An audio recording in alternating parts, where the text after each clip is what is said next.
खबर आपको दें कि वकील फैसल चौधरी ने ट्वीट में कहा है कि हसन न्याजी को नामालूम केस में कोयटा मुंतकिल किया जा सकता है। अब तक कोयटा में दर्ज FIR से हमें आगाह नहीं किया गया है और मेरे अंदाजे के मुताबिक हसन कभी कोयटा गया ही नहीं है। इसी पर हम बात करेंगे। फैसल चौधरी साहब हमारे साथ टेलीफोन लाइन पर मौजूद हैं। फैसल साहब, ये जो नामालूम FIRs होती हैं और पहले भी हमने इस तरह के केसेस देखे हैं, तो आपको लगता है कि वाकई कोई ऐसी नामालूम FIR है हसन न्याजी के खिलाफ कोयटा में जिसमें उनको गिरफ्तार दोबारा से किया जा सकता है? के ऊपर एक थाना एयरपोर्ट में एक FIR जो है वो दर्ज की गई है और जिसमें बिल्कुल ही ऐसे थर्ड किस्म के एलिगेशन लगाए गए हैं। हसन न्याजी तो गुज़िश्ता जहाँ तक मेरा अंदाज़ा है जो कोयटा में नहीं थे और ना ही कभी उसमें गए हैं, तो ये तो एक साबित जो सीधा सीधा जो है उनको सजा दी जा रही है और अब इसके वेयर अबाउट हमें नहीं पता है कि क्या है और क्या नहीं है और किस तरह से उन्होंने ये पर्चा दिया है, लेकिन वो इसको हसन को कोयटा शिफ्ट करना चाह रहे हैं और मुझे शदीद खतरात है उसकी सलामती को लेके और जिस तरीके से किया जा रहा है। तो फैसल साहब, कोई दरख्वास्त दी गई है? अब ये तो तहफ़्फ़ुज़ात हैं आपके इस पर?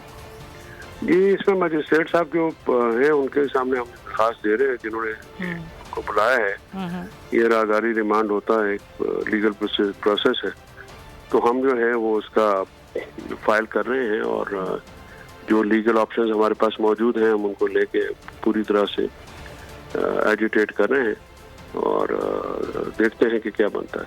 ठीक है फैसल चौधरी साहब, बहुत शुक्रिया। आप कह रहे हैं कि हम जा रहे हैं दरख्वास्त लेकर, जो भी वेयर अबाउट्स हैं, जो तहफ़्फ़ुज़ात हैं कि अब हसन ने कोयटा मुंतकिल किया जा सकता है। एक FIR वहाँ भी दर्ज की गई है और कभी कोयटा गए नहीं हैं हसन न्याजी, ये वकील फैसल चौधरी का कहना है। अगर आपको ये वीडियो पसंद आई है तो हमारे चैनल को सब्सक्राइब करें और बेल आइकन पर क्लिक करें। तो नजर आ रहा है सामने लिखा हुआ है जुल्म मिटने के लिए दो चीजों से मिटेगा भाई।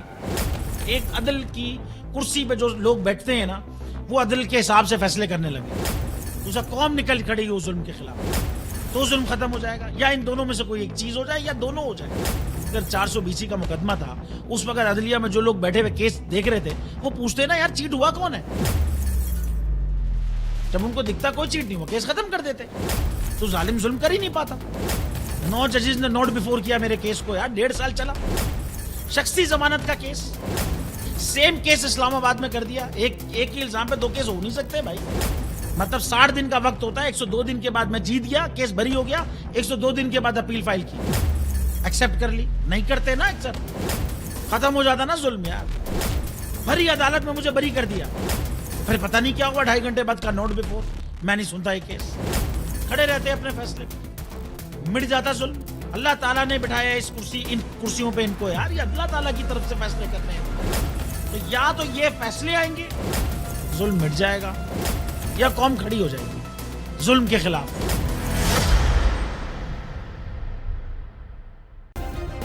सब्सक्राइब करें और बेल दबाएं ताकि कोई खबर रह न जाए।